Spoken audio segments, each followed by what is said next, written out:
এই মুহূর্তে breaking news, SIR এর প্রতিবাদে পথে মমতা বন্দ্যোপাধ্যায়। মঙ্গলবার প্রতিবাদ মিছিলে মমতা বন্দ্যোপাধ্যায়, অভিষেক বন্দ্যোপাধ্যায়। এসআইআর এর প্রতিবাদে পথে মমতা বন্দ্যোপাধ্যায়, অভিষেক বন্দ্যোপাধ্যায়। আরো বিস্তারিত জানবো, সোমরাজ রয়েছে আমার সঙ্গে। সোমরাজ, এসআইআর এর প্রতিবাদে মমতা বন্দ্যোপাধ্যায়, অভিষেক বন্দ্যোপাধ্যায় পথে নামছেন, কি কর্মসূচি, কবে?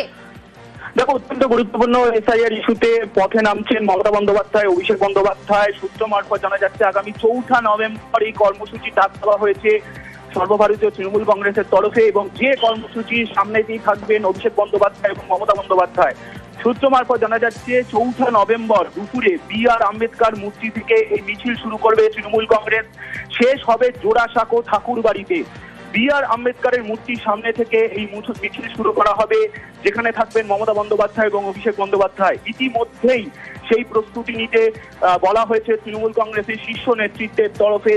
এবং মূলত মিছিলের যে ইস্যু, প্রথমত এসআইআর ইস্যু এবং দ্বিতীয়ত হচ্ছে এনআরসি আতঙ্কে যেভাবে প্রাণহানির ঘটনা ঘটছে, ইতিমধ্যেই 2 জন মারা গেছেন, আতঙ্কে রয়েছেন, একাধিক সেই আত্মহত্যা করার মতো ঘটনাও ঘটছে।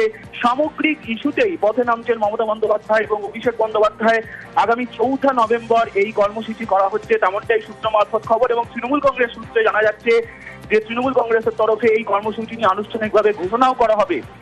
ইতিমধ্যেই সেই প্রস্তুতি নিতে শুরু করা হয়েছে। এবং যেমন আরো জানিয়ে রাখি, বি.আর. আম্বেদকর মূর্তির সামনে একটি মঞ্চ রাখা হবে, পাশাপাশি জোড়াসাঁকো ঠাকুরবাড়ির সামনেও একটি মঞ্চ রাখা হবে। 2টি মঞ্চ থেকে তৃণমূল কংগ্রেস আন্দোলনের সুর তুলবে, যেখানে মমতা বন্দ্যোপাধ্যায়, অভিষেক বন্দ্যোপাধ্যায় বক্তব্য রাখবেন, তেমনটাই প্রস্তুতি নেওয়া হচ্ছে। ইতিমধ্যেই পুলিশের তরফেও যাবতীয় প্রস্তুতি শুরু করা হয়েছে বলেই সূত্র মারফত জানা যাচ্ছে।